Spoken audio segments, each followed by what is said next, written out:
Poštovani slušatelji, dobrodošli u zvukopis.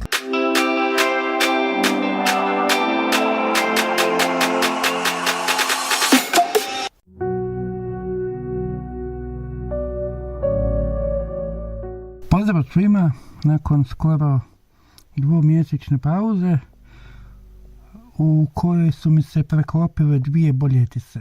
Pod jednom sam snimao zvukopise o tome kako bi se mogao napraviti podcast, odnosno što je potrebno za to, a u drugoj, koja je bila malo teža, sam počeo pisati pjesme i objavljivati ih na novom kanalu. Naime, objavio sam 4 pjesme ovdje na zvukopisu, a onda sam primijetio da mi se to sviđa i da mi ide i da zvukopis ne izgubi svoju dosadašnju bit. Otvorio sam novi kanal koji se zove Nikai Music Lab. Lab je zato što na platformi suno.com gdje puštam da umjetna inteligencija odradi uglazbljivanje, nije moguće dobiti 2 puta jednu te istu verziju pjesme. Često se dogodi da napišem neki tekst, vidim da mi se to ne sviđa, promijenim jednu riječ i više to ne mogu dobiti.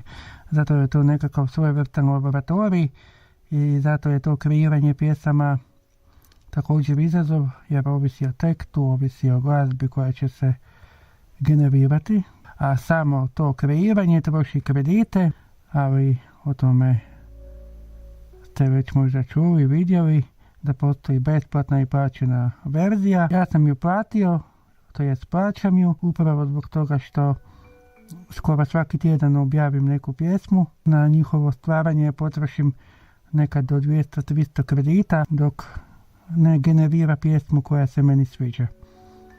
Što opet ne znači da se ona sviđa i vama. I tako, nadahnut svim tim, opjevao sam drugu svoju boljeticu, pa ću vam tu pjesmu i pustiti. Bio sam iznenađen zapravo time što sam dobio. Lipanj bio 13. kad me snažno zaboli i ja morah doktoru, nekom ličnom kirurgu. Bila noćna smjena je, pita šta mi je, nakon male rasprave obećaše spasenje. Gospon, šta vam je? Dajte s nama pričajte. Gospon, čekajte, još malo i dosta je.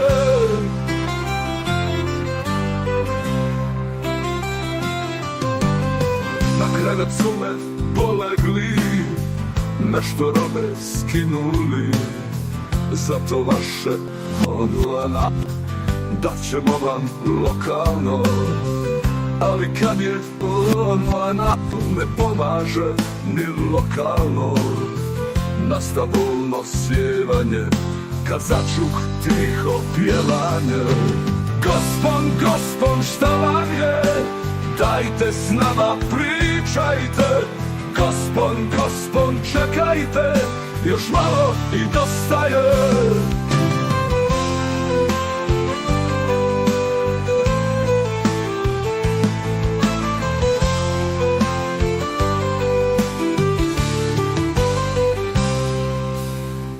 Iglom su me bušili, stiskali i gurali, u mozgu mi sve sjevaše, dok oni dalje pjevaše. Gospon, šta vam je? Zašto se sad tresete? Gospon, čekajte, još malo i dosta je.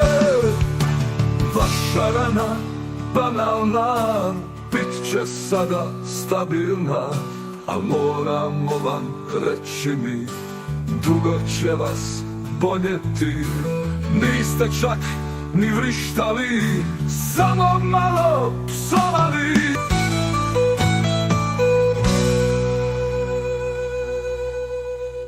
Ovo je neka svojevrsna povratnička faza ili povratničko javljanje u smislu da me ne zaboravite, da pratite i dalje zvukopis. Trudit ću se da i dalje budem zanimljiv, da imam zanimljive razgovore i tako dalje. Ali ću također poraditi i na tom novom kanalu Nikai Music Lab.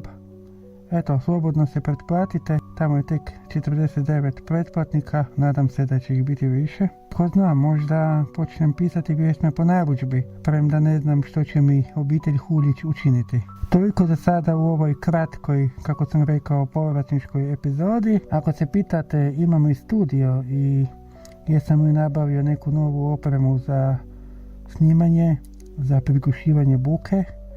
Odgovor je ne. Snimam u ormaru punom svojih odjevnih predmeta. Do slušanja.